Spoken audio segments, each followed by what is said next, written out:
Hello viewers, welcome back to kitchen craft and creation channel. இன்றைக்கி நம்ம சேனலில் Chettinad chicken எப்படி செய்கிறதுன்னு பார்க்கலாமா? வீடியோ பார்க்குறதுக்கு முன்னாடி மறக்காமல் நம்ம சேனலில் சப்ஸ்கிரைப் பண்ணிவிட்டு பாருங்கள். பக்கத்தில் இருக்கிற பெல் பட்டனையும் கிளிக் பண்ணுங்கள். அப்போ தான் நான் எப்போ புது வீடியோஸ் போட்டாலும் வீடியோஸ் உங்களை தேடி வரும். செட்டிநாடு சிக்கன் வாங்க எப்படி செய்கிறதுன்னு பார்க்கலாம். 1/2 கிலோ சிக்கன் எடுத்துக்கோங்க.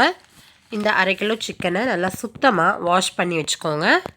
வாஷ் பண்ணி வச்சுருக்க இந்த சிக்கனில் 2 டேபிள் ஸ்பூன் அளவு கெட்டியான தயிர் சேர்த்துக்கோங்க. அது கூடவே 1 டேபிள் ஸ்பூன் அளவு உப்பு சேர்த்துக்கோங்க. இப்போது இந்த தயிரையும் உப்பையும் நல்லா இந்த சிக்கனோட நல்லா கலந்து விட்டுருங்க. நல்லா எல்லா இடத்துலையும் படுபடி கலந்து விட்டு 1 மணி நேரத்துக்கு இந்த தயிர்லேயே ஊற விடுங்க. இப்போது மசாலா ரெடி பண்ணுறதுக்காக ஸ்டவ் ஆன் பண்ணி ஒரு கடாய் வச்சுருங்க. அதில் 2 டேபிள் ஸ்பூன் புழுங்கல் அரிசியை சேர்த்துக்கோங்க. ஸ்டவ்வை மீடியம் ஃப்ளேமில் வச்சுட்டு இந்த அரிசியோட நிறம் சிவந்து வர வரைக்கும் நல்லா வறுத்துக்கோங்க. அரிசியை நல்லா சிவக்க வறுத்த பிறகு ஸ்டவ்வை ஆஃப் பண்ணிவிட்டு ஒரு தட்டில் கொட்டி ஆற விட்டுருங்க. மறுபடியும் ஸ்டவ் ஆன் பண்ணி அதே கடாயை வச்சு ஒரு 6 காஞ்ச மிளகாய் சேர்த்து அதையும் நம்ம சிவக்க வறுத்துக்கலாம்.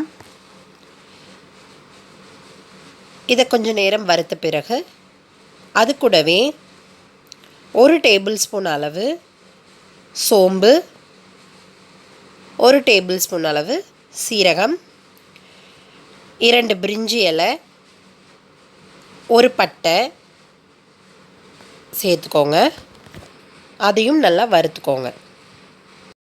இப்போது 1 டேபிள் ஸ்பூன் மிளகு சேர்த்து அதையும் நல்லா வறுத்துக்கோங்க.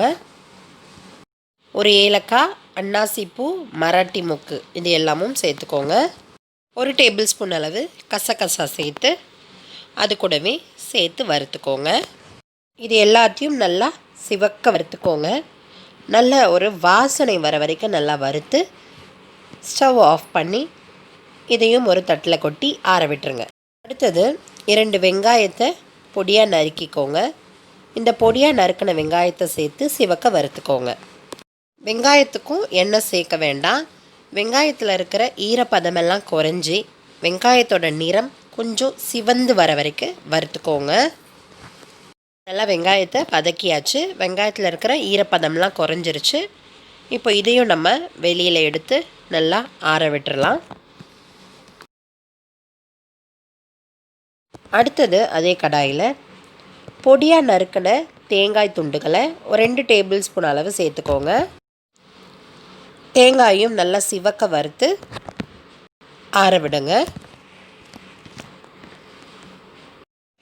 இப்போ பாருங்கள், நம்ம வறுத்து வச்சுருக்கிற எல்லா பொருளையும் ஒரு தட்டில் கொட்டி நல்லா ஆற விட்டுருங்க. இது எல்லாம் நல்லா ஆறின பிறகு இப்போ நம்ம வறுத்து வச்சுருக்கிற எல்லா பொருளும் நல்லா ஆறினதுக்கப்புறம் ஒரு மிக்ஸி ஜாரில் இது எல்லாத்தையும் நம்ம கொட்டிக்கலாம். முதல்ல ஒரு சொட்டு தண்ணி கூட சேர்க்காமல் அரைச்சிக்கலாம். ஓரளவுக்கு தேங்காயெல்லாம் நல்லா அரைஞ்சிருச்சு. இப்போது இதில் ஒரு 1/2 டம்ளர் அளவு தண்ணி ஊற்றி மறுபடியும் அரைச்சிக்கோங்க. இப்போ இந்த மசாலாவை தேவையான அளவு தண்ணி ஊற்றி ஓரளவு திக்னஸாக இருக்கணும். ரொம்ப தண்ணி அதிகமாக ஊற்றிடாதீங்க. இது போல் திக்னஸோட அரைச்சி எடுத்துக்கோங்க. ஸ்டவ் ஆன் பண்ணி கடாய் வச்சு ஒரு 5 டேபிள் ஸ்பூன் அளவு எண்ணெய் ஊற்றிக்கோங்க. எண்ணெய் நல்லா காஞ்சதுக்கப்புறம் 1 டேபிள் ஸ்பூன் அளவு இஞ்சி பூண்டு விழுது சேர்த்துக்கோங்க. இந்த இஞ்சி பூண்டு விழுதோட பச்சை வாசனை போகிற வரைக்கும் நல்லா இந்த எண்ணெயிலேயே நல்லா வதக்கி விடுங்க. இஞ்சி பூண்டு விழுது நல்லா வதங்கினதுக்கப்புறம் நம்ம அரைச்சி வச்சுருக்கிற மசாலாவை இதில் சேர்த்துக்கலாம். மசாலாவை சேர்த்த பிறகு கை விடாமல் ஒரு 5 நிமிஷத்துக்கு நல்லா கிளறிக்கிட்டே இருங்க. இது போல் நல்லா கிளறி விடுங்க. இப்போது இந்த மசாலா கூட 2 தக்காளியை பொடியாக நறுக்கி சேர்த்துக்கோங்க. இந்த தக்காளியை நல்லா இந்த மசாலா கூட சேர்த்து கிளறி விடுங்க. இந்த சூடுலேயே தக்காளி நல்லா வதங்கி சுருண்டு வந்துடும். தக்காளி ஓரளவு சுருங்கி வந்ததுக்கப்புறம் நம்ம ஒரு தட்டு போட்டு மூடி நல்லா இந்த மசாலாவை கொதிக்க வைக்க போகிறோம். எவ்வளோ நேரத்துக்குன்னா இந்த மசாலாலேருந்து எண்ணெய் பிரிஞ்சு வர வரைக்கும் கொதிக்க வைங்க. இந்த கிரேவி கொஞ்சம் திக்கானதுக்கப்புறம் நம்ம ஊற வச்சிருக்கிற சிக்கனை இதில் சேர்த்துக்கலாம். ஒரு 10 நிமிஷத்துக்கு அப்புறம் திறந்து பார்த்தீங்கன்னா இந்த மசாலா ஓரளவு திக்காகி இந்த ஓரங்களில் எண்ணெய் பிரிஞ்சு வந்திருக்கும். இப்போ நல்லா கிளறி விட்டுக்கோங்க. அடி பிடிக்காதவாறு பார்த்துக்கோங்க. நல்லா கிளறி விட்டுட்டே இருங்க. சிக்கனை சேர்த்து நல்லா அந்த மசாலாவோட நல்லா பெரட்டி எடுங்க.